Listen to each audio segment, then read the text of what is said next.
All right. Good evening, everybody. Happy fucking, what is today? Tuesday. Yeah. So, yeah, normally don't stream on Tuesdays. Normally I take today off. That being said, however, I did take Saturday off because I had some things going on. And normally on my off Saturday, meaning off from Task Force Charlie, is when I do UCS, Urban Combat School. So unfortunately I wasn't able to do one this cycle. That being said, buddy of mine, was kind of asking about being able to kind of train some guys up in urban techniques and shit like that. And I figured, you know what, fuck it. I can stream something tonight. I've got the time. And basically run you guys through what we do in Urban Combat School. Even though I stream Urban Combat School, generally there's little to like no interaction between myself and you guys in chat when I'm doing that, because when I'm teaching I can't speak and read at the same time. I'm not that fucking talented, unfortunately. So what I'm going to do tonight is basically take you guys out to the Urban Warfare Center that we got here and run you guys through, like I said, pretty much what I cover during an Urban Combat School, and also answer any questions or hypotheticals or shit like that that you guys may have in chat.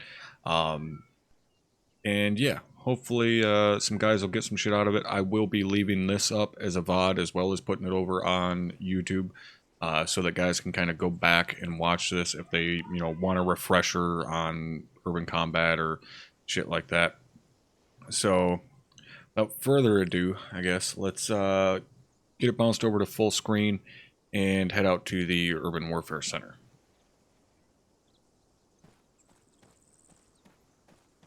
Hey, Flu.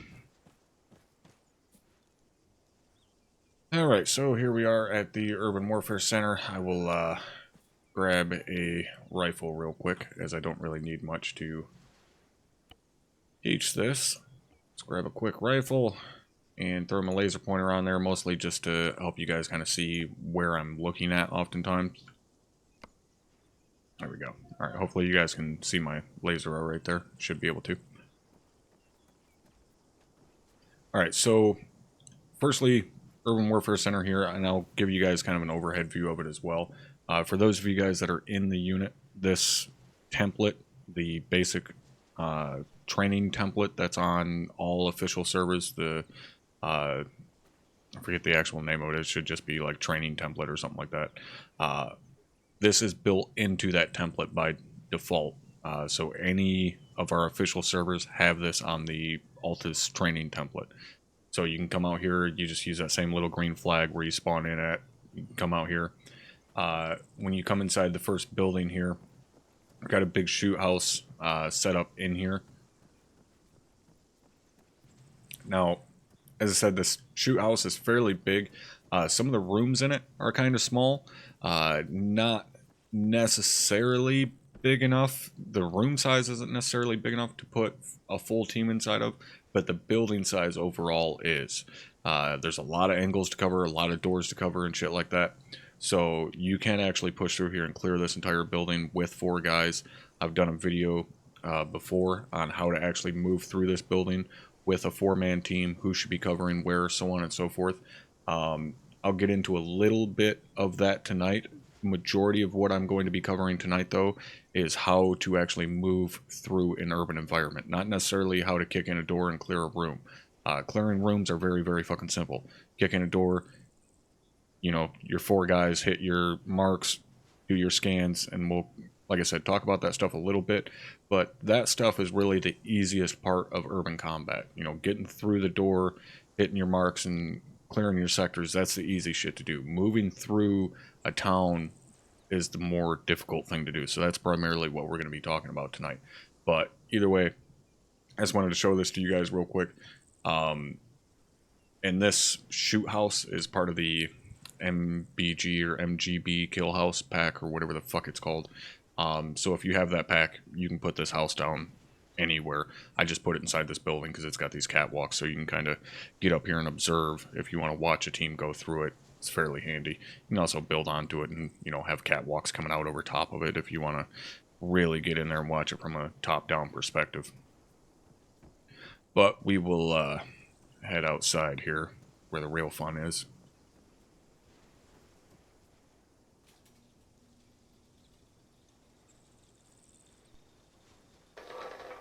Holy Jesus. Oh. What is that? What the fuck And is here we that? are. What is that, Private Pile? And, oh shit, Cope with the 20 spot. You know I love you too, brother. Thank you for that, as always. Hopefully you are doing well. So here is the actual Urban Warfare Center itself. Yes, Urban Warfare Centers are a real thing. If you don't know, they do actually build mock towns like this on bases. Specifically, Fort Campbell has an outstanding Urban Warfare Center. Fort Campbell is where the 101st is stationed at, or based out of, whatever. I've actually been there. I've seen their Urban Warfare Center. We actually did some work on it when they expanded it a few years back. So, yes, this is realistic to have a mock town like this built up. Obviously, you know, real urban warfare center, they're going to have much more variation in building types and sizes and things like that. But this is the best that we can do within fucking ArmA, you know. Yeah, and Liquid with the 15-month resub. Indeed, time does fucking fly, bro. Yeah, I would say breathing is considered doing well, Cope. I would say so. All right, so first thing, like I said, this template is included in the training template. It does include the 2 trucks that are sitting here. So if you want to work on mounted operations within an urban environment, these trucks are sitting here. I'm not going to be covering much of that tonight because that's a whole other fucking animal. To be able to work with gun trucks and things like that in a town, really that's a whole other fucking course that I would have to go through, because bringing a truck into the mix, that adds a whole nother fucking dynamic that really makes things even more difficult, despite the force multiplier that those guns do provide. Just the simple fact of, 1, you're losing 2 guys out of the squad, 2, you have a very, very big fucking target that you're constantly trying to protect as well as use to engage. It just makes things a lot more difficult. So tonight we're just going to be talking about doing shit on foot. So that being said, firstly, to come down here, I've got a couple of teams set up here just kind of as an example, and I'll go over what I have them doing here and so on and so forth here in a second. So the first thing I want to kind of talk about with you guys is really the first thing that we go over in UCS, and that is your biggest enemy in an urban environment. No, it's not the bad guys. The guys shooting at you are not your biggest enemy. Really, sight lines. Sight lines are the thing that you're going to be combating the most. It's also your biggest ally. So you can use sight lines against your enemy, but they're also going to be using your sight lines against you. And what I mean by that is all of these buildings, all of these walls. It's easy to move around an urban environment while being unseen. At the same time, the enemy can do the same thing. They can move around without you seeing them. And Cope, right on. Have a good night, brother. Hopefully you continue that whole breathing thing. It's worked out fairly well for you so far.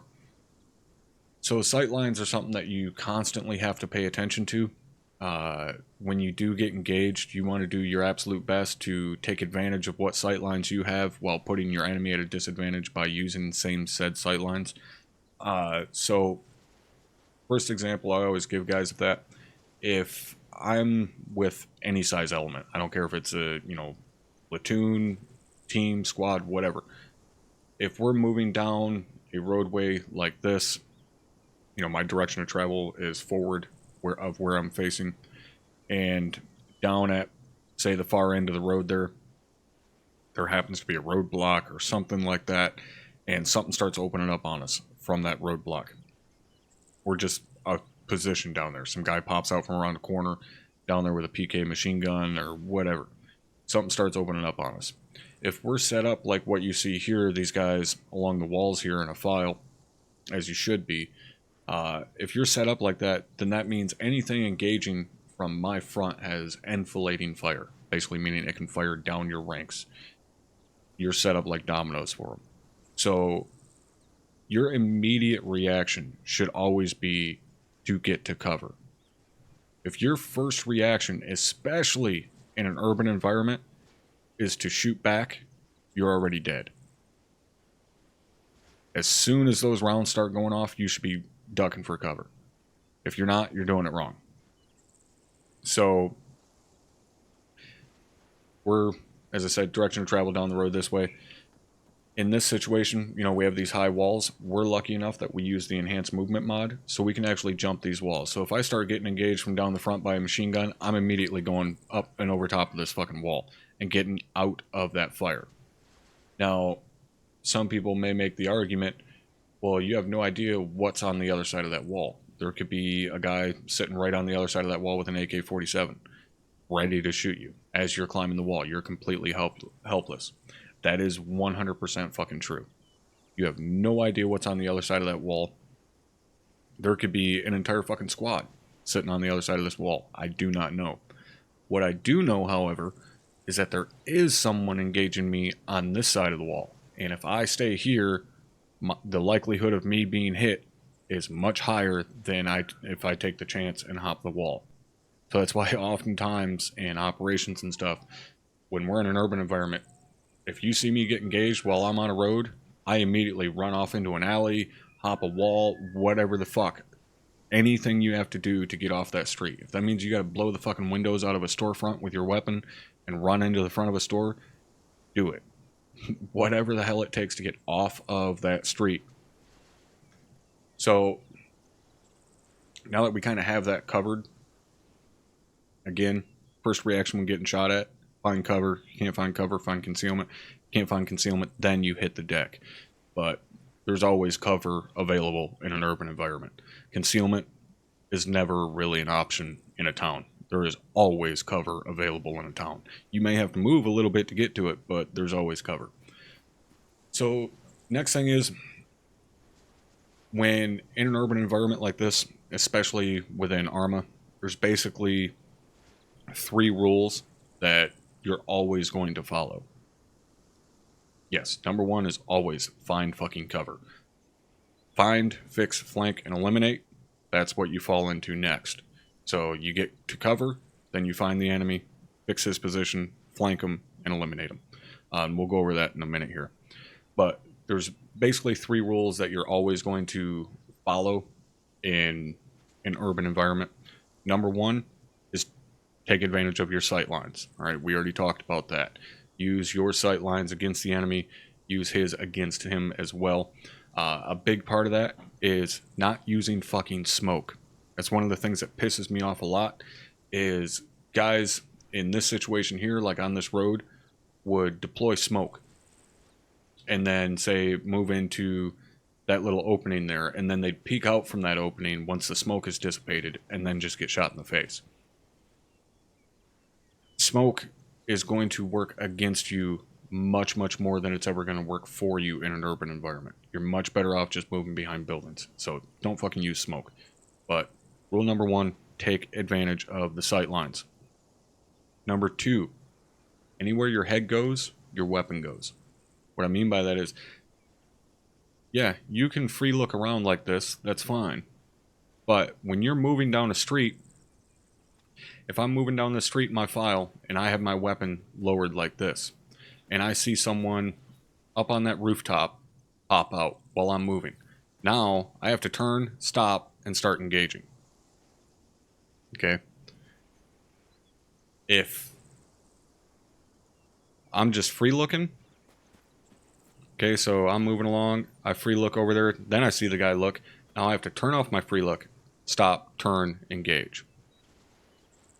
If I'm just covering a sector, say I'm back here at this corner, and I'm looking at that door right there, and I use my free look, and I'm looking around, and I'm looking over at that fucking rooftop right over there, and then someone pops up over there. Now I have to turn off my free look, swing around, and get my weapon on target. As where if I'm sitting here covering a sector, and I'm turning, and I look at that, and a guy pops up, I can instantly shoot him. All right, so, and the same goes for when you're inside of a house, compound, whatever. Wherever your head goes, your eyes go. or sorry, wherever your head goes, your weapon goes. So muzzle follows your eyes, basically. Third rule is travel ready to fight, or move ready to fight. And what I mean by that is not having your weapon down like this. Right? If I'm moving into a high threat area, basically a part of the town that we have not cleared yet, there has been enemy engagements from this area, or I hear gunshots moving into this area, you're going to see me move like this at what they call combat pace in ArmA, with my weapon up, ready to fucking engage. That way, any target that presents itself, if I'm moving along here and a guy pops up in that window, I can suppress him and then get over the wall. I don't have to stop to engage him. I can engage him on the move. And anybody that's watched me for a while has seen me do that many a times. There was actually, what was it, a few weeks ago now, where I ended up hitting that guy at like 100 meters with the fucking shotgun hip fire. Doing exactly that. I was moving and shooting with the fucking shotgun, and my only goal was to suppress him, just to make his shots less accurate on me, and I ended up fucking hitting him. So don't move in a high threat area with your fucking weapon at what they call the high ready or whatever the fuck it is, where it's down like this. I know it uses more fucking stamina to keep your weapon up like this, but that split second that it takes you to raise your fucking weapon will save you. Not to mention the fact that the majority of the time, when guys' weapon is down like this, they're not going to have the thought while they're being engaged, oh, I should hit my Charlie key and raise my weapon and engage that guy and keep moving the entire time. No, they're going to get shot at, stop, sit still, and start engaging that guy while just sitting there. If he's engaging you, the last thing you want to do is stop. If you stop, all you're doing is making his fucking job easier. So you engage while you move to your whatever your closest piece of cover is. All right, so again, that's rule number 3. Move ready to fight at all times. But again, that's only if you're in a high threat area. All right, if you're moving through an area that friendlies have already pushed through, they've already cleared it, then you don't need to move with your weapon up. You'll oftentimes, see me moving like this with my weapon down to conserve my stamina, because when we do get into an area where there's a high threat, then I'm going to raise that weapon and be ready to fight as soon as we get into that area. So that's your 3 main fucking rules when you're in an urban environment, all right? Take advantage of your sight lines. Anywhere your head goes, your weapon goes. And lastly, move ready to fucking fight. So, moving on to kind of our next piece here. One of the things I have a hard time with in terms of when guys are being critiqued and, there's a debrief and, maybe command elements or whatever are talking to guys and, letting them know what they did wrong, so on and so forth. One of the things I won't let slide is guys being told that they were too close to each other in an urban environment. Reason for that being, obviously, you want to maintain spacing as much as you can. You want to keep a minimum safe distance and so on. However, in an urban environment, when you're traveling through it, specifically like how these guys are in a file like this, you cannot practice your minimal safety distances.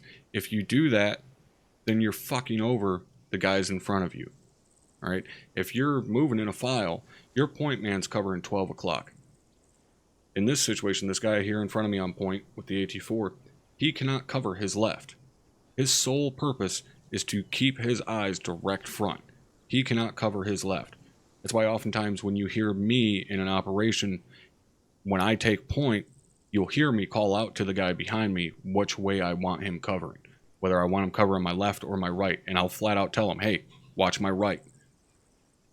So if you're 10, 15 meters back behind the guy, if I'm back here and these other 3 guys weren't in front of me, I can't cover that guy's left. By the time he's open to a threat, I'm still fucking 10 meters back away from him. But if you're right up on his ass, like what you see here, he's still, yes, going to be exposed to that threat before you are, but at least you're going to have a better reaction time than if you're way the fuck back here. And the same goes for the rest of the fucking file. You want to close that distance up. You want to be right on top of each other. Yes, it makes the threat to explosives and things like that more dangerous, but overall, it leaves your element better fucking protected because there's so many sectors, so many threat areas to cover. Now, the other thing is, the way that we have to do things is quite a bit different than how you would generally do it in reality, in the sense that we have one fire team take one side of the road and one fire team take the other side of the road oftentimes. In reality, you wouldn't do that. You would have one squad on one side of the street and one squad on the other side of the street. More specifically for some of the stuff we'll be talking about here in a minute, like securing this compound here. But we can't really do that because we don't have the manpower. You know, we can't send an entire infantry company into a town in ArmA. It sucks, but we can't. So we have to kind of shrink things down a little bit. Even though we're going into a town that's 15 square blocks, we only have a platoon of guys to do it with. So we have to break it up and have one team on one side of the street, one team on the other. But the principles are still the same. So if this was 8 guys on my left and 8 guys on my right, they would still have the same jobs. Point man is still covering direct front. 2, 3, 4, so on, right down the file, are still covering the same sectors. Now, the big thing is here is if I'm over on this side of the street, obviously I'm not pointing my fucking rifle at my buddy that's directly across from me. It makes no sense. Pretty sure he's not going to start engaging my team. However, there's a bunch of shit above them. Windows, doors, balconies, rooftops. That's what these guys are watching. 2, 3, 4, so on, right down the line over here are watching what we call the high. Anything above an element, anything above where you are, that's your high. So that's what these guys are doing. They're covering the high of the element across from them. Same goes for those guys across from me. They're covering our high over on the back side of this wall here.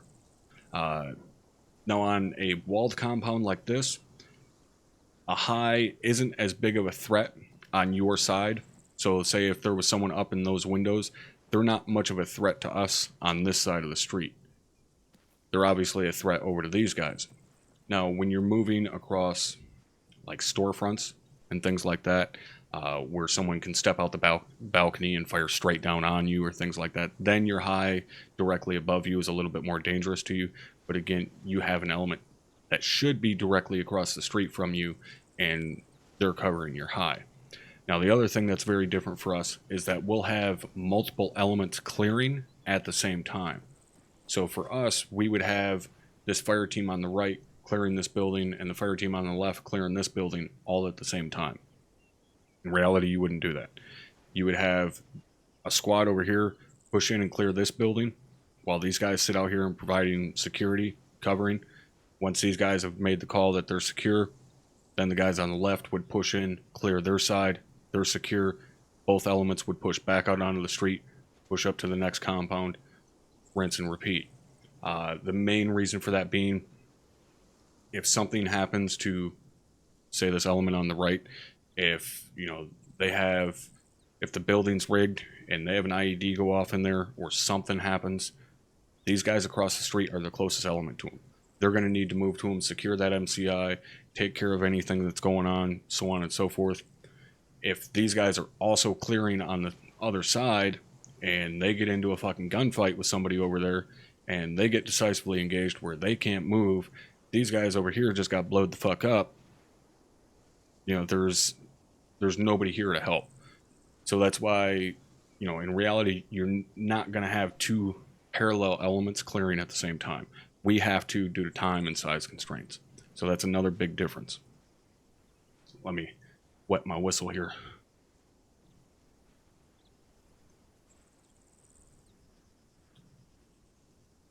Hopefully some of you guys sitting here watching are actually fucking getting something out of this so far.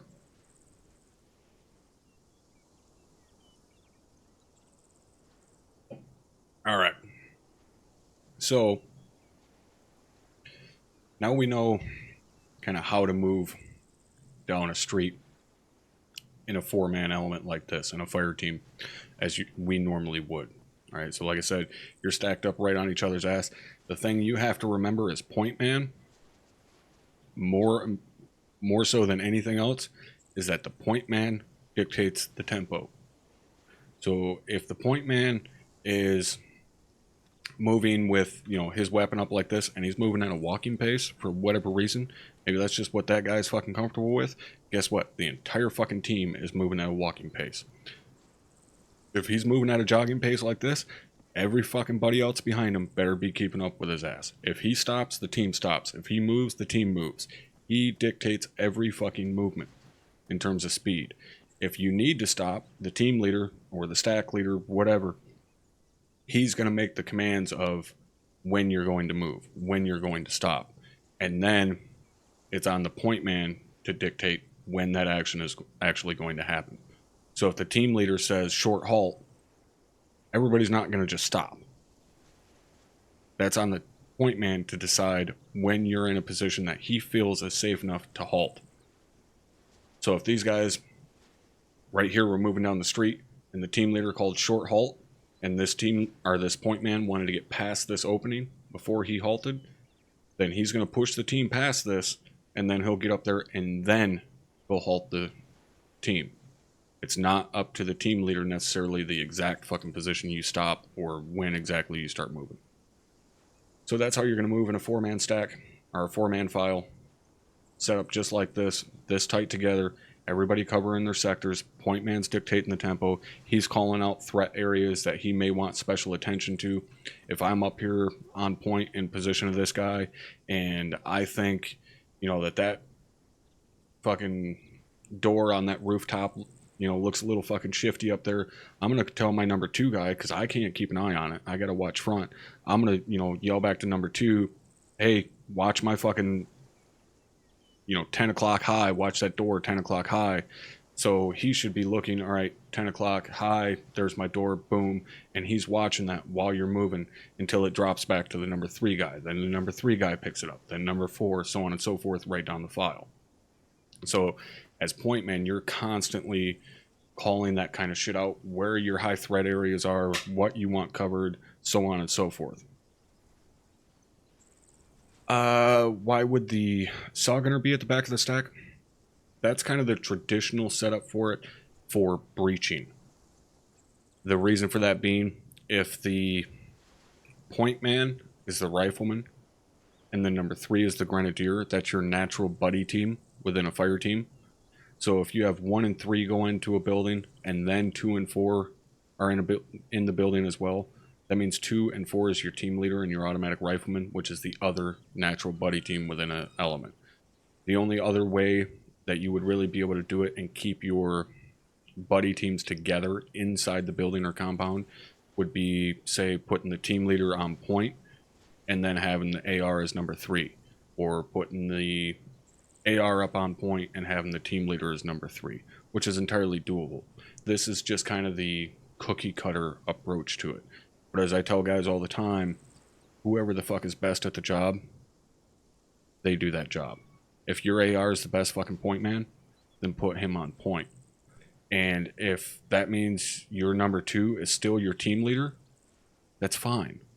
Just because the natural buddy team in a fire team is the team leader in the AR doesn't mean that's set in stone. You guys should be able to train enough together and work well enough together that you can buddy with anyone.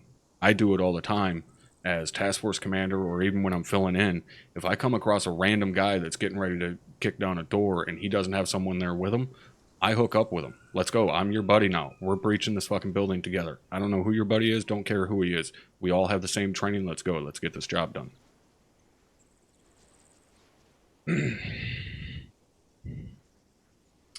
Suppressing a building and breaching that building is also a viable tactic. I'm not really sure what you mean, Dova. Unless you're talking about suppressing the building prior to breaching it, which would be, yes, a viable tactic. In this situation with a walled compound, you have to get inside the compound before you can really suppress it, if that's what you mean. Yeah, that's definitely a viable option. Once you get inside this compound, basically it's on from that point until you clear it. Once you're inside what we consider the threat envelope, which is this entire compound here, wall, inside the walled compound and the building, that's what we would call a threat envelope.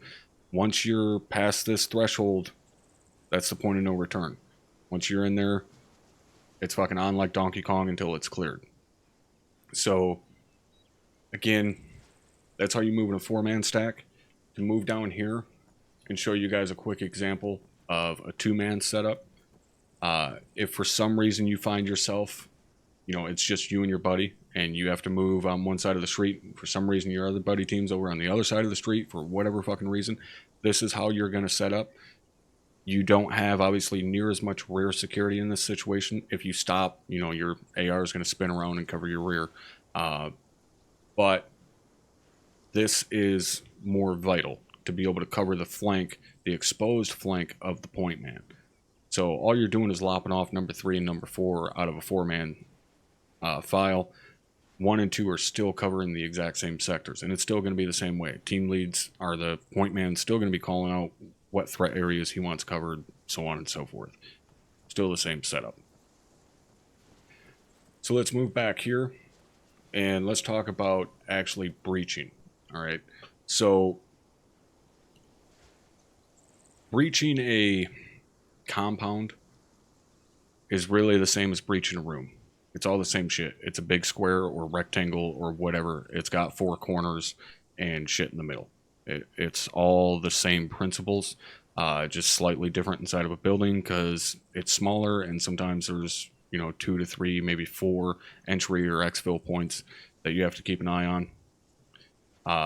But it's still basically the same premise.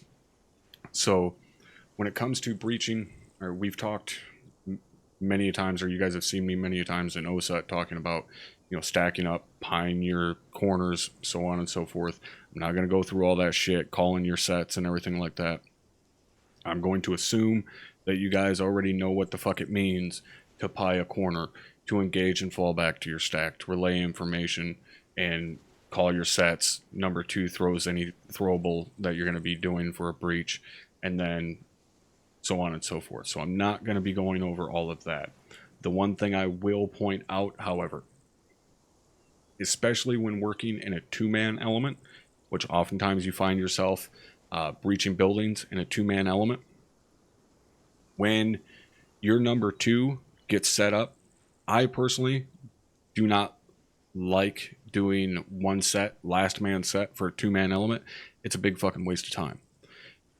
Generally, what I will do is, if we're a 2-man element stacking up on a door, getting ready to breach it, number 1 will say, you know, 1 set or whatever, and I'll just say on you.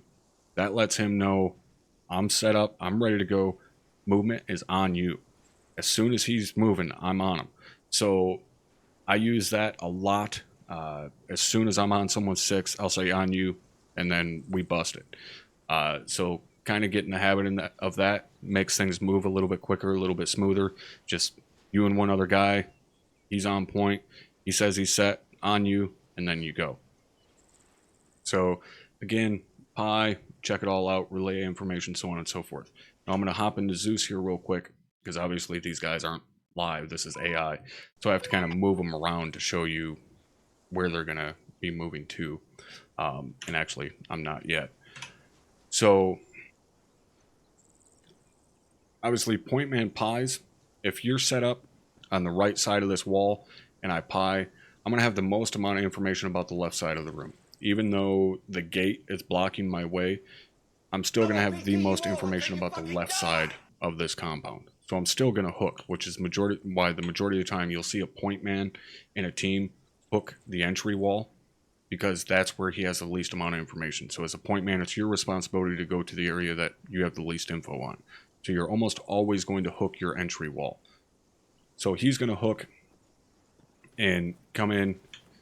Again, we've talked about this before, but I'll cover it real quickly. All right, when you hook a corner, if you're the corner, one of the corner guys, that's the number 1 or the number 2 guy, first thing you do when you come in this situation, when I come around this corner, I'm checking near very quickly, and I'm hitting the back side of that door. Because this is so big, it's large enough to hide a body behind. So if I were to bust this, I would say, you know, breaching, going right, go. I'm going to hit just like this, check that, and then boom, back to my near just that quickly. So as per normal, you know, corner guy has near, far, center, far, all right?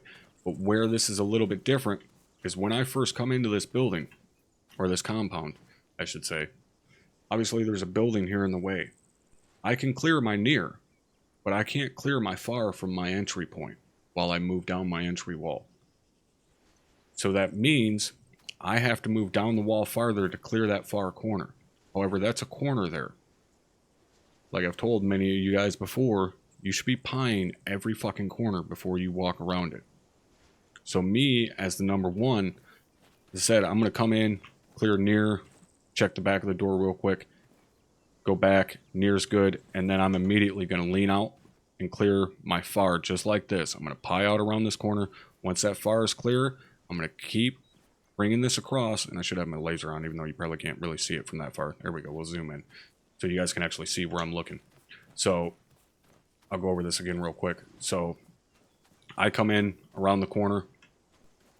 Fucking door disappears when I zoom in. That's awesome. So near, backside of the door, and then I'm immediately going to lean and start pieing this corner. Cleared my near, but I'm not going to move quickly because there's still the backside of the building. So as I come around this, I'm going to come around here. I'm going to see that window, check that real quick, nothing there. I'm going to continue pieing this. Another window, check there, nothing. Bring my weapon back down to my level. Windows back there, nothing. And now I'm at my corner.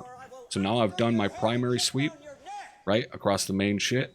Now I'm going to, again, look back out here, look a little bit closer at that window, a little bit closer at that window, a little bit closer at that window, all good. All right, so now I'm going to hold on what we consider our far corner. All right, that's down there. Now, obviously, there's no threat that can present itself in that far corner unless someone magically fucking manifests themselves on this side of the wall.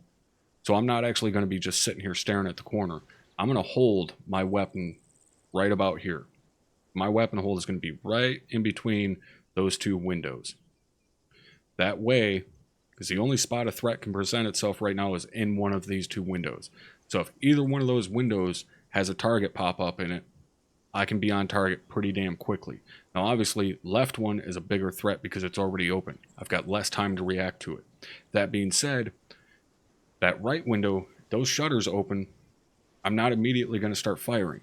Still got to PID your target. For all you know, somebody could just be opening their fucking shutters, you know, because they want some light. So you still have to PID your target. So that's why I'm still sitting right in the middle. Target pops up in either of these windows. I can engage it. Target pops up in that window in the back. I can see, of course I forgot I don't have my optic on here, but I can see if a target fucking pops up back there. So if I'm sitting here, any of these two windows are covered by me.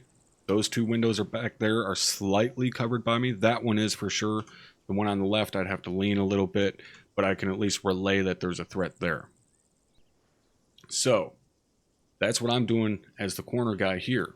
Now the corner guy, my weapon will go down there. Corner guy down at this end, he's going to do the exact same fucking thing. He's going to round the corner here, so on and so forth. Now I hit this corner, and look at what I'm looking at. All the fucking windows back there and the rooftops back there that I couldn't cover from that right side. So I've got all this shit locked down that he can't cover, that the number one guy can't cover.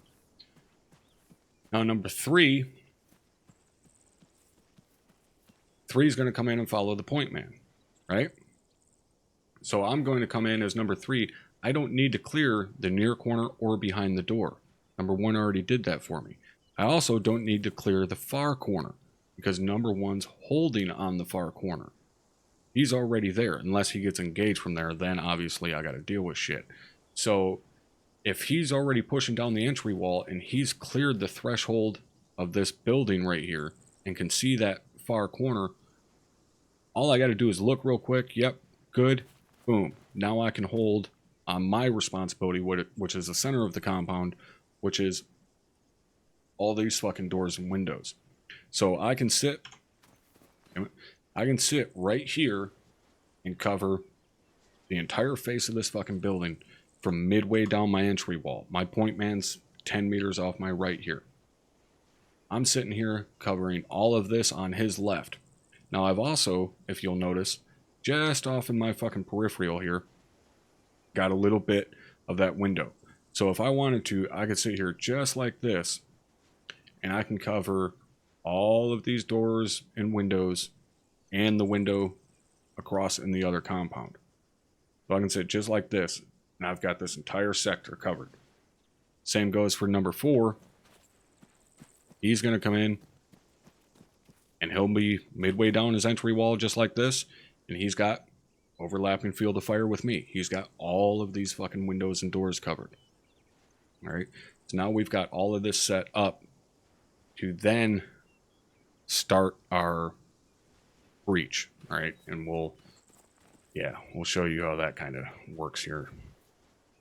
And also, True, thank you for that 3-month resub. I appreciate that.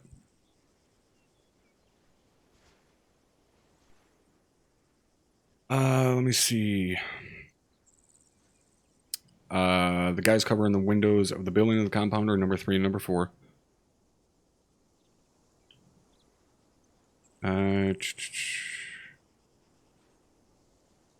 Correct that the other part of your fire team would be clearing the other corner of the building. That of the building having a line of sight inside the compound. I'm not exactly sure what you mean there, Dova. Everybody from the fire team is in here on their entry wall. You got 2 guys here and then 2 guys over there basically mirroring what they're doing. All 4 guys from the fire team are on this entry wall. And real quickly, this wall here that you breach on, this is always going to be your entry wall. The walls moving this way, that's what we call our long wall. Even if it's a shorter wall than your entry wall, we still call it a long wall. So we have an entry wall, we have 2 long walls, and then we have a far wall. Far wall is always going to be the wall on the far side of the room, compound, whatever. So if you hear me refer to that, you know, entry wall, long wall, far wall, now you know what they are. So let me hop into Zeus here and kind of move these guys around to their proper positions. So we've got our point man, who again would come in, hook, turn right, and he's going to hit his fucking near corner here and be covering in like that. Number 2 is going to do the same thing on the opposite side. Number 3 is going to follow number 1 in. He's going to stay here, being sure not to pass that threshold so he's not being threatened by anything that may pop up in that window. And then number 4 is going to do the same thing over on this side. He's going to not cross the threshold of the building while covering the windows and the doors there. Alright, so fairly simple. These guys are now in here. Now this is where the big difference is between how we may have to do things in terms of our unit compared to how you would want to do things in reality. So in reality, you would have an entire squad clear this compound and this building because you would have 1 element holding security and 1 element clearing the actual building itself. You would not send 1 fire team to clear this compound and this building at the same time. It's not smart to do. Even in ArmA, in this situation where I, the team lead, and I come across a compound this large with a building this large, then I'm going to call my other team leader and say, hey, I need you guys in here with us because I need someone to secure the fucking compound while we clear, or vice versa. I'm not going to take this compound in a building this size with 4 guys. It's just asking for bad shit to happen. So this is a situation where any of you guys that are in a leadership position, remember this situation, because this is where you have to take that initiative. This is where you got to make that fucking leadership call and determine, hey, I don't have the manpower to do this on my own. I need to call someone for help, and make that call. Don't get yourselves fucked up just because, you know, you don't want to take the time, or you're worried about getting yelled at because you're moving too slow. No, this is a prime example of a situation where you should slow down, do it properly, do it safely. All right, so in that situation, all right, I'm going to tell you guys how to do this properly. I'm not going to tell you how to fucking clear this building with 4 guys, because I don't want to see people doing it that way, because it's the incorrect fucking way of doing it. So I'm not going to show you guys how to do it that way. So what I'm going to do is, this fire team breached into this compound, and this team leader over here in the corner has decided, okay, this is too big for my team to tackle. I'm going to call the team on the other side of the street. That's our 4 guys over here. All right. So these 4 guys are going to move themselves across the street, and they're going to sit stacked up on this wall. Obviously, they're not going to be staring at the wall. They're going to be staring outward just like these guys were. Basically, they're taking up, these 4 guys here are taking up the exact same positions that these 4 inside were in before they breached. So they're going to be stacked up the exact same fucking way. And let me wet my whistle again here.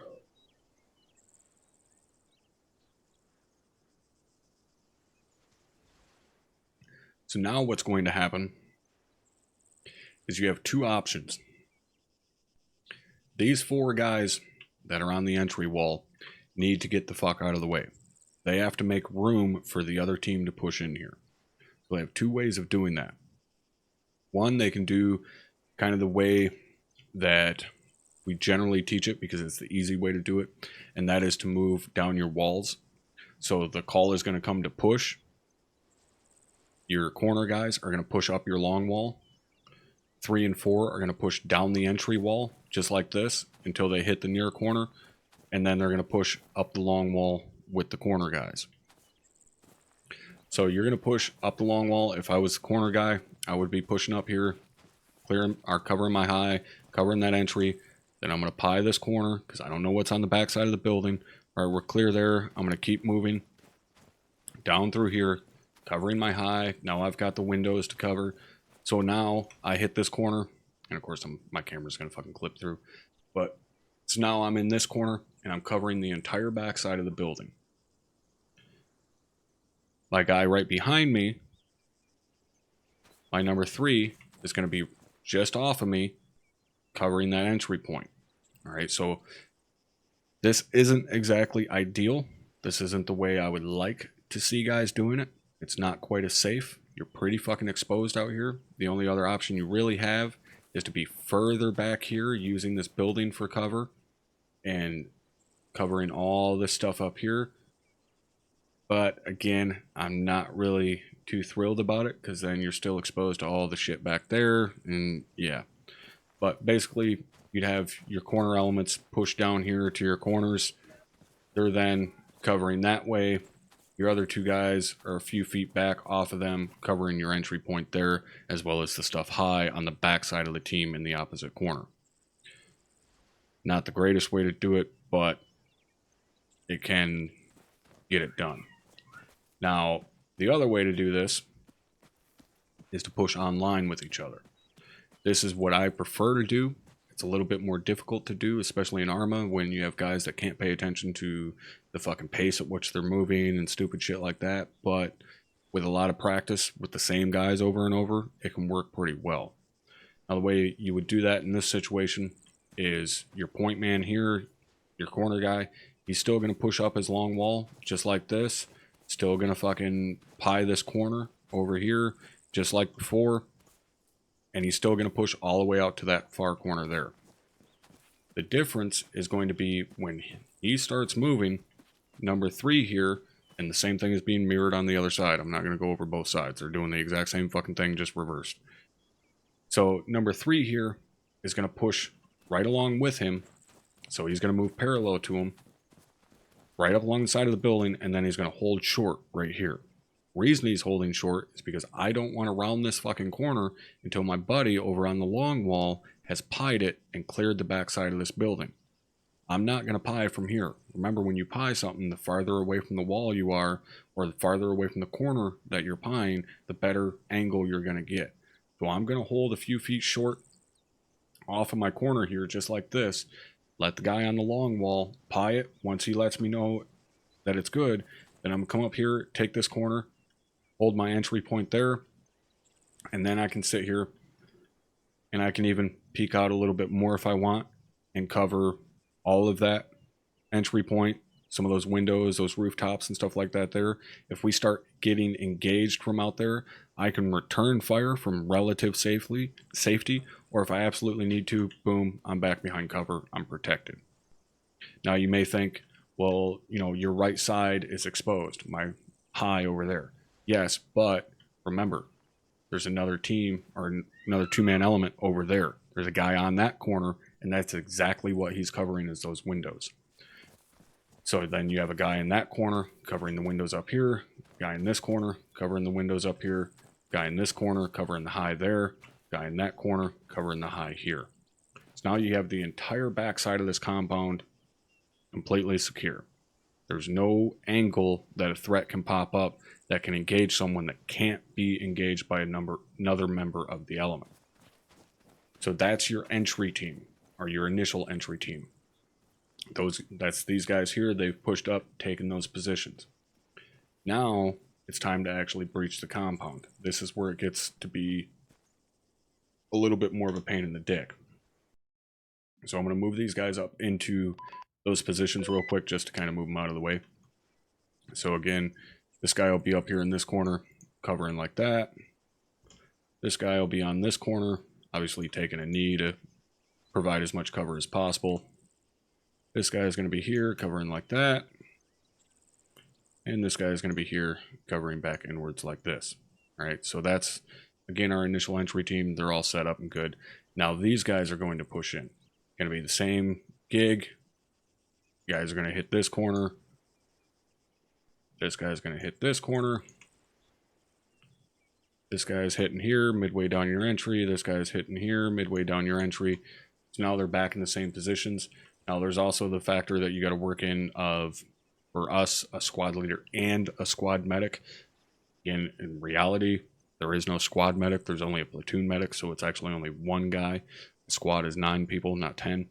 Now that's who generally is going to be securing your entry point. So these guys have pushed into their entry wall. This guy is going to push up.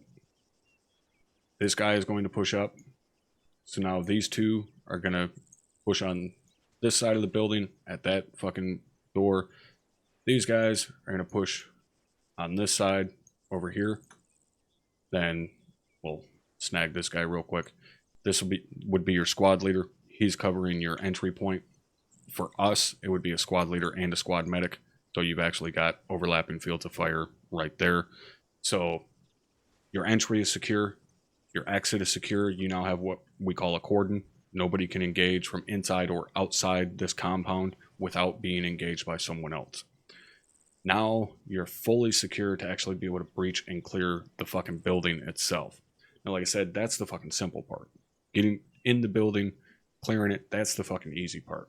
Securing this compound and being ready to properly fucking breach and clear this building, that's the hard thing to do. Now, the other thing with a cordon that you're doing, I don't know why it automatically fucking hurts you there. Oh, it's because you're not a sub in the stupid, yeah, what you call it, caps lock thing. Fucking bots kicking your ass. Anyways, so the important thing though about a cordon is with a cordon with a full security setup like this, you're not only protecting your guys. What I mean by that is, all right, let's take a look at our high here. Okay. Say a target is in this window and I start engaging guys that are coming into that compound on the backside of where we're clearing. I start engaging those guys as they breach this fucking gate. Even if they don't necessarily have an angle on them, the two guys out in those fucking corners there, they can start dumping a fuck ton of lead into this window and make this guy put his head down so he can't engage guys outside of your sector of responsibility. That's a big thing about a cordon that people don't think about, is you're not only responsible for those inside your cordon being protected, you're responsible for guys outside of your sector being engaged by combatants inside your cordon. So that's why you want to set up security the way you see it here, with every fucking sector covered by multiple guys, so that if a target does pop up and it starts trying to engage shit outside of where your element is, you can still eliminate that threat. So that's where, you know, really the manpower comes into play, having the proper amount of guys to do a job. Again, don't be scared to fucking ask for help. when you're taking on shit this size, you know, we've spent a long time going over how to do all this shit properly. In reality, it takes you maybe a minute to do this entire process. If everybody knows what they're doing, you've been training on shit like this all the time, everybody knows their fucking job, knows their sector to cover, so on and so forth, and you're not having to hold hands, you can rip through and clear this building and this entire compound in a minute. Easily. Even with engagement. You can drop a guy with 3-4 rounds to the chest while you're continuing to push into the room. Push through the contact. You don't stop and engage. You dump rounds while you're moving. So this can all be done very quickly, provided you fucking practice it enough. Now, next thing I want to move on to is when we're crossing danger areas. Whether it be alleyways, roads, doorways, entry points like this gate, stuff like that. First thing I want to show you guys is kind of the traditional setup that you'll see guys do in terms of security on an LDA. Which, there's nothing wrong with it. It is securing a danger area. However, if you are trying to move quickly, the normal security setup can take a little while. So I'm going to show you guys a little bit more of a high-speed way to cross roads, alleyways, shit like that. But keep in mind, this is a technique that is used when there is not a high threat level across that LDA, meaning you're not expecting to see a fucking machine gun down at the end of the street. But if you're approaching that street and you hear, a fucking cannon from a BTR firing off from down there, you're not going to do this technique. You're going to do a full fucking security crossing and be good to go. So let's move these guys down. Let me find us kind of a good representation, if you will, of kind of an alleyway. Actually, this entry down here will work. All right, so I'm going to snag these guys here. We'll drag them down. And then I'll snag me 2 more guys for a fire team and drag them down. All right. So if this entryway here were, we'll say, for example, an alleyway. All right. So this is an alley that kind of tees off of an ASR that you're moving down. Now, the traditional way that you've seen guys set up security, see one guy on this side, obviously he would lean out. Hey, I don't have the function of leaning, so I'm just going to have him crouch here. But you guys get the gist of it. So this guy's going to set up here, and number 2 will cross. He'll set up on the other side, looking the same way. He'll crouch here, doing the same thing. Then number 3 is going to push across. He'll hold just short there. Then the last man's going to push across. He gets to here. He's going to say last man. He pushes across here. This guy's going to get up. He gets to here. He's going to call last man. Then he's going to go to there. And then this guy's going to move. And then boom, now your team can start moving again. And that's your very traditional way of crossing a danger crossing. However, if we pull these guys back here to kind of their original positions. And let me see, who do we got here? Stand this guy up for me real quick. All right, so that's our grenadier, so we'll put him back here. There's your team leader. All right, so this is kind of your traditional file setup, right? You've got your rifleman up front, team leader, grenadier, automatic rifleman, right? You get to the alley. Rifleman hits the normal security posture. All's good. Now, this call would be made ahead of time. You're not going to do it like while you're in the middle of setting up security and stuff. Generally, what would happen is if you're moving through an area and you have to move quickly, and it's a low threat level area, then you're going to let your point man know ahead of time, hey, we're flowing any intersections or we're flowing LDAs. That lets that point man know, hey, any LDA linear danger area we get to, we're going to flow across it, meaning we're going to move very fucking quickly through this area. So what's going to happen is that point man takes up normal security posture like you've seen a million times. Number 2 is going to cross. He'll call crossing. And when he's right about here, middle of the danger area, number 3 is going to be moving. He'll call crossing. By time this guy is across and behind cover, that means number 3 is going to be halfway. As soon as number 3 is halfway, he's going to be moving. As soon as he gets past him, or gets to him, he's going to call last man. So by time he hears last man, gets up and starts moving, this guy is going to be hitting his cover. Pretty much, god damn it, pretty much just as he starts moving, right? So then he can start moving. Now, the thing that's most different when it comes to flowing is this guy here, the first guy to cross, the guy that is the team leader, he never stops moving. When he crosses, he continues moving down this wall the entire time. Number 2 continues moving down the wall the entire time. What is now number 3 continues moving down the wall the entire time. This guy keeps moving. Now it's on the point man here to fucking register, hey, I was the first man to cross. Everyone is behind me. We're going to have a gap. I need to move slower so that they can catch up and we can reset up our formation here so that my fucking flank isn't exposed. So that point man, when he crosses, he's going to slow it to a slow walk. Number 2 is going to hit him, and then he's going to move it to a slow walk, covering his sector. Number 3, who is the previous number 4, is going to hit him. He's going to move to a slow walk and continue moving until the last man catches up. Last man's going to get up here, say, you know, on you or something along those lines. Point man will say, you know, stepping up to a jog, whatever, and then you continue on your movement. Now, it doesn't seem like that's necessarily a huge change, but that little bit of extra time that it takes that second guy to push across that opening and set up his security and then let everybody know, all right, we're fully secure, start crossing, number 3 cross, all right, last man cross, he calls last man, point man gets across, he calls last man, number 2 gets across. Everybody's been sitting there playing with their dick the entire time, waiting for everybody to say last man and get across the opening. You've just lost 20, 30 seconds doing that whole danger crossing. You can do it flowing across in 10. Not a huge difference, but when you're crossing 15 LDAs in a single AO, that time adds up. And most towns have many more LDAs that you're crossing than that.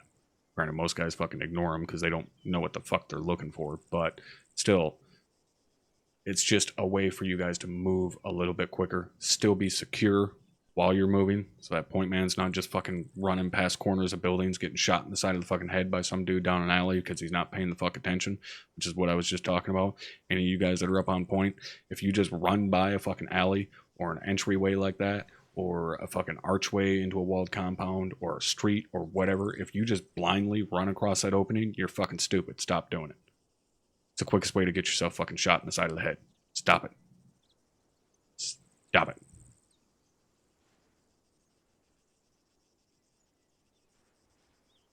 Alright. Sorry, I have to wet my whistle again. You motherfuckers get me all fucking talking and shit. Get all thirsty.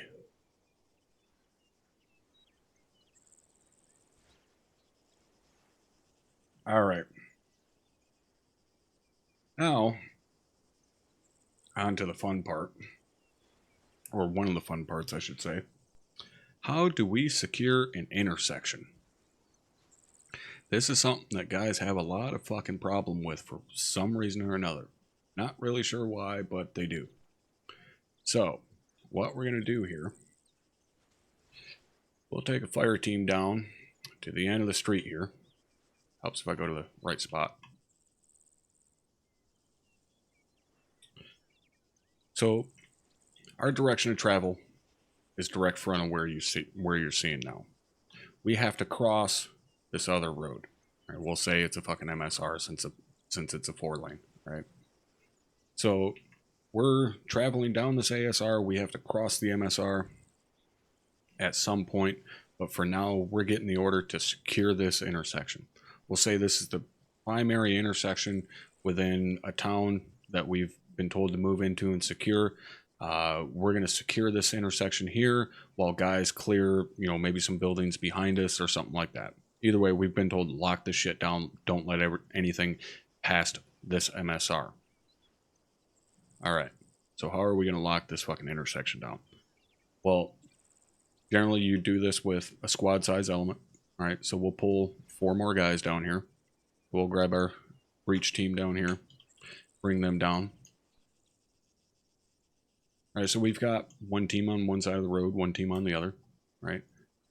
What we would do here is we'll take our point man from each element.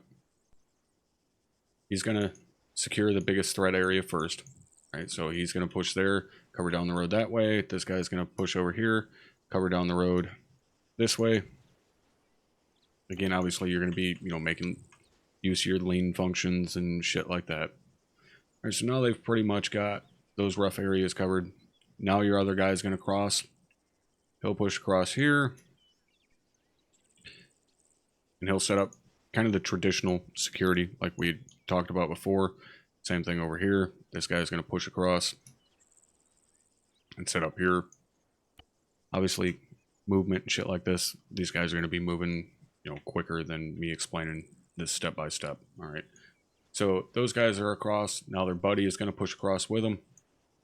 And understand also there's multiple ways to secure a fucking intersection like this. This is just one of probably the 4 ways I could show you to set this up. So we'll have this guy cover like this. Push this guy across. Cover like this.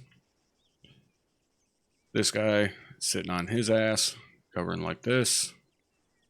This guy sitting on his ass. Covering like that. Boom. Again, you're going to be making use of your lean function. These guys aren't going to be out here on this side of the wall. They're going to be sitting behind the wall, secure, behind cover, so on and so forth. But basically, you've got all your sectors covered in this setup. All right, so if I move myself down here real quick, and I'll kind of give you guys a run around on it real quick. All right, so we're, again, told to lock this fucking intersection down. These guys are this guy here, covering all fucking along here, all the way down. This guy here is covering a 6. He's got all of these highs all the way fucking through here, as well as obviously anything on his level. But all these fucking rooftops and shit, everything within his fucking within his field of view, it's all his responsibility. That's something that guys kind of fuck up a lot on in terms of urban combat. If you can see it, it's your responsibility to cover it. If you're set covering a sector, if it's in your field of view, it's your fucking responsibility. I don't care if it's at the ground level or if it's 5 stories up in the air. It's still your responsibility. If you can see it, you can kill it. So it's your job to cover it. So this guy's covering all that shit through here. Across the street, same fucking gig. Right? This guy over here, he's covering everything within his field of fucking view. That means fucking maybe that window. I kind of doubt it though. If he's back behind this, like here, you might be able to see a tiny bit of movement if the guy moves to the extreme right side of that window. But other than that, he's got obviously down the street, he's got the high there, the windows, 1st and 2nd story, door, 1st and 2nd story. Got the windows there, rooftops of that fucking building all across there. So he's got all of that shit covered.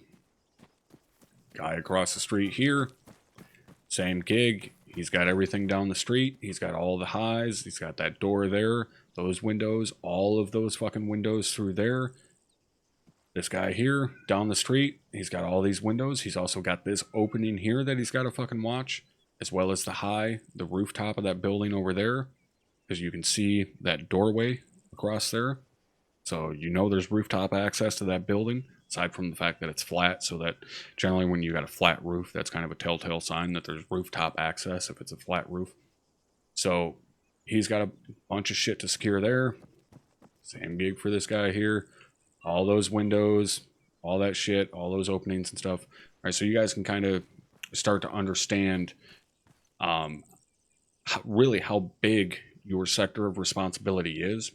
But at the same time, there's multiple guys generally that can engage targets. There are obviously limited situations because of these guys being offset from the corner of the intersection where you're not going to be able to bring multiple weapon systems to bear on a target. But generally, you're not going to have a intersection laid out like this. Usually you're not going to have a building that far off of the corner of the intersection. So you're usually going to be able to have overlapping fields of fire pretty much anywhere a target presents itself. Because even if, say, in a situation where these guys here started getting engaged from someone up in one of those windows, obviously this guy here can engage it. This guy over here, if he's on top of his fucking game and doing shit properly, he can also spin, put rounds on target as well. Now, in a normal intersection, it wouldn't be as big of a deal for this guy to drop his sector and turn and start covering that, because he would have the guy directly across from him. Now, obviously, he would still be at a threat because of the highs of those buildings that the guy on the other side of the street's never going to be able to see. But if you have someone directly engaging you, that's going to trump someone potentially engaging you in the moment. That doesn't mean the entire fucking team drops their sector. This is the only other guy that is in the proper position to be able to engage that. So this is the only fucking dude that should be turning and engaging that target. Same if it was swapped. If I'm getting hit from over there, that guy across from me should be the only fucking guy that's dropping his sector and turning to engage that, because he's the only one in a position to be able to do so. Everybody else would have to move to be able to engage that. So that's, I guess, another thing you got to kind of keep track of is not only your sector, but listening, using those two fucking things attached to the side of your head. If you hear shots coming from one of your buddy's sectors, check on him. Make sure he's all right. See if he needs help. Have the wherewithal to realize if you're in this, what we consider a swing position. Have the wherewithal to realize if you're in the swing position, you need to turn and help your buddy pick up the threat in that sector, take care of it, and then go back to your sector. Also have the ability to realize if you're not in that swing position, don't fucking move. If you move, now the entire security posture of that element has been fucking put into shambles. I know it's a lot to fucking take in. It's a lot of fucking thinking. And that's why it takes so much time to learn this shit properly. It's why it takes so much training to be able to do it properly. And it's not something you're ever really going to just like have down pat right away. It takes a lot of time. It's a lot of thinking that goes on in a very little amount of time. You have split seconds to make a decision on if you're going to go left or right, if you're going to cover left or right, if you're going to engage that target that just popped out, or is that a civilian. It's very, very quick thinking that you have to kind of program your body to do through lots and lots and lots and lots of fucking muscle memory. Just doing it over and over and over and over until it's just fucking habit to cover a window or whatever. And that's one of the things you'll notice oftentimes when, to give you an example here, and I am going to actually fire my weapon. Hopefully I don't go too deaf here. But if I'm moving through this area, if it was normal, or the way a lot of guys normally do it, and I'm moving like this, we talked about it a little bit ago, and I start taking shots to my right, I have to stop. And say the guy's in that window right there. I have to stop and start engaging in full fucking clear view of the dude. I'm probably going to get shot in the dick. Alternatively, if I'm moving through here, and you guys have, if you watch me a decent amount, you guys have seen me do this before. If I'm moving through here, I'm going to look real quick, nothing. Then I hear a shot because he's sitting right in that fucking corner. So as soon as I cross this threshold, he starts engaging me from that corner. As soon as I hear that shot, boom, I'm instantly putting rounds on target. I'm going to swing and start firing before I've even necessarily registered exactly where the target is. The reason for that being is I'm using my fucking ears. As soon as he starts touching off rounds, I know those rounds are coming from my right. I'm putting rounds on, or at least relatively near fucking target, so I can try and throw off his goddamn aim. What's the worst that's going to happen? He's going to hit me anyways. He's sure as fuck going to hit me if I stop and turn and try to engage. But if I at least keep moving and just start dumping rounds at him, that increases my chances of survival. Once I get to cover, then I can put a new mag in.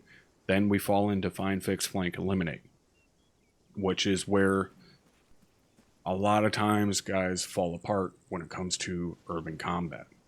All right, if we're moving down this street here and I'm just like this and I cross this threshold here, most people wouldn't think this is a dangerous area necessarily, aside from the fact that you're exposed to all these fucking windows. Now say I cross the threshold right here, this corner, and there's a guy up in that window and he starts engaging. Okay, so if I'm moving along here, he starts engaging. I'm going to dump rounds on him and fall back behind this fucking corner as quickly as I can.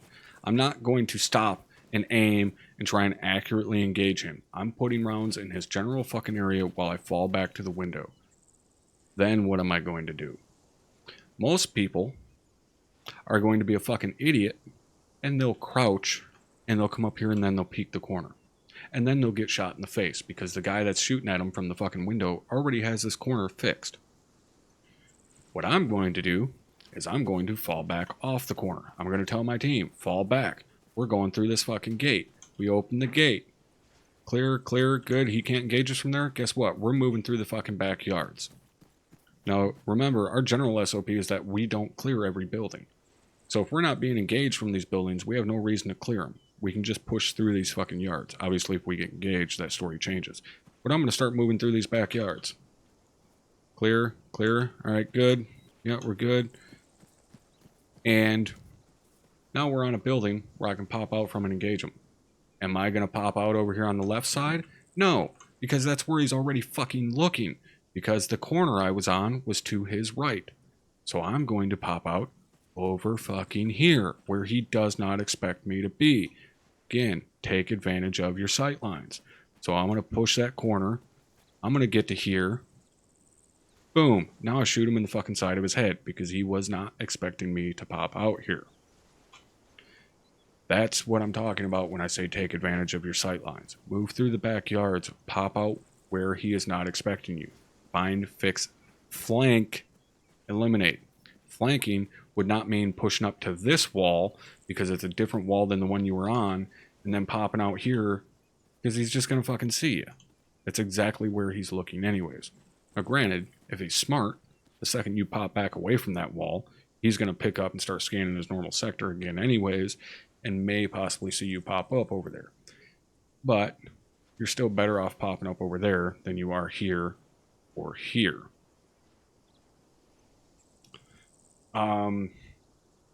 No, Dova, in that situation, you do not want to be watching this window the entire time.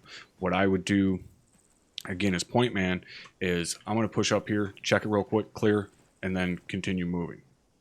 Now, usually, yes, I'm going to keep my eyes on it until I can clear that far corner. I'm not going to check the near corner because that means I'm going to have to turn my back to my direction of travel, which is a big fucking no-no. So usually what I will do is if I'm like this, I'm going to check just like that, clear, all right, and then keep moving. So I've only got 2-3 seconds of downtime on my front, which is my sector if I'm the point man. And then as soon as I get past it, or as soon as my number 2 gets up to it, then my number 2 is doing the same fucking thing. Number 3 is doing the same thing. Number 4 is doing the same thing. Even though the 3 of us in front have already cleared it, number 4 is still going to peek in because someone could come in that door or someone could have been laying down, whatever. But no, I'm not going to watch it all the way across as I'm moving through here and then stop like that and then turn because then I've got too much downtime on my fucking direction of travel. Which, again, like I said, big fucking no-no. Do not want to have downtime on your direction of travel. That's how you end up getting shot in the back of the head.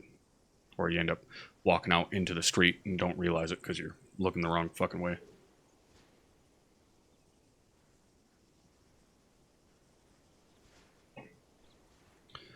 All right.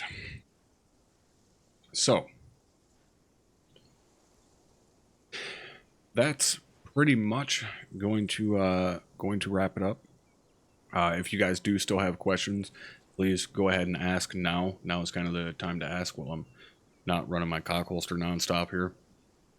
But hopefully this at least teaches you guys a little bit. Like I said, there's a million different ways to do a million different fucking things in this type of environment. It's something that you really never truly master. You just keep working at it, trying to get better. But just the little things that, you know, we've touched on here tonight in terms of, you know, taking advantage of your sight lines. Wherever your weapon goes, or wherever your eyes go, your weapon goes. You know, moving ready to fight.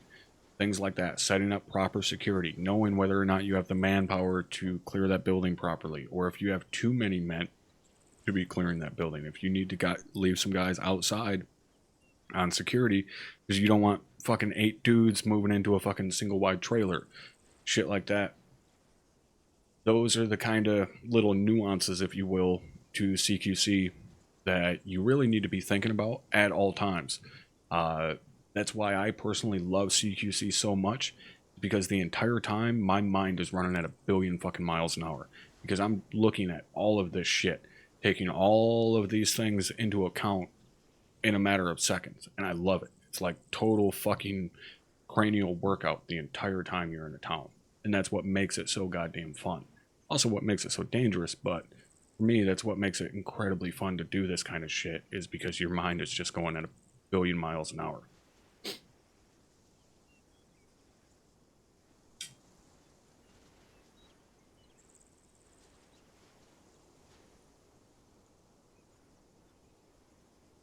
Oh yeah, absolutely, Doba. I love doing this kind of stuff. Unfortunately, I missed out on, you know, being able to teach a UCS Saturday for the guys because they had shit going on, which is why I kind of did this one. Figured I'd kind of do an impromptu UCS for everyone. Plus, a buddy of mine, like I said, asked me about it, so I figured I'd turn the stream on and, you know, see what the fuck happens.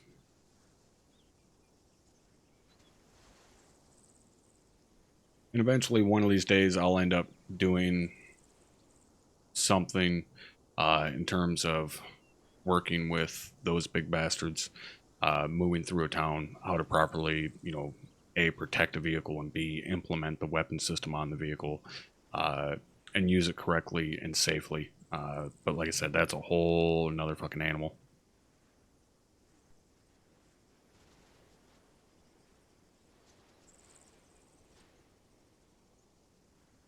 And also, like I said earlier, I will be leaving this VOD up, and I'll also be exporting it over to YouTube's, so it'll be there until the fucking end of eternity, or until somebody hacks YouTube again. So any of you guys that didn't catch it from the start and kind of want to go back and be able to see it from the very start, then you'll be able to do that on Twitch or through YouTube in case you missed anything. Obviously, I won't really necessarily be able to answer questions all that well unless you ask questions in the comments on YouTube, which even then probably won't get answered because I never pay attention to the fucking YouTube comments, mostly because I'm an asshole. Looking forward to the convoy stuff? Yeah, I am not. That's gonna be another like 2 to 3 hour long fucking stream to be able to go through all of that shit. How to get a vehicle across the fucking intersection, or how to use a vehicle in a blocking position within a town and keep that vehicle fucking protected. Yeah. It's basically like having one less guy in the squad, because, you know, you've still got someone up on the gun, so technically you still do have another weapon system, you're just down a driver. But at the same time, that guy is incredibly overweight, moves very slow, and is a 15-foot tall target. It makes things a lot harder. And he's also susceptible to RPGs and shit like that, much like everybody else.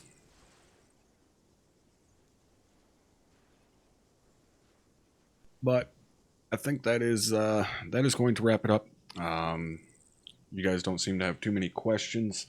So hopefully that means you guys actually fucking learned something. Or at least were just cool enough to hang out because you like my fucking dulcet tones or some stupid shit like that. But yeah, that's gonna wrap it up for this. We'll be back at it tomorrow. We got the fucking podcast going on tomorrow at 1800. And then we'll see from there. I do have some kind of slightly big news coming up that I'll be telling you guys about tomorrow. So if you guys are around, make sure you come by tomorrow 1800 for the podcast. And yeah, I'll be dropping a bit of a fucking knowledge bomb on you guys sometime during the podcast. But that's going to be it for tonight. Again, thank you guys for hanging out. I know Cope already took off, but still, I'm going to kind of slobber on his knob here for a second and say, Cope, thank you again for that 20 spot. And Liquid and Troop, thank you guys for the resubs. And also thank you for the follows tonight, guys. Again, I can't fucking tell you enough how much I appreciate the fucking support that y'all show. And yeah, I will see all of you beautiful bastards later.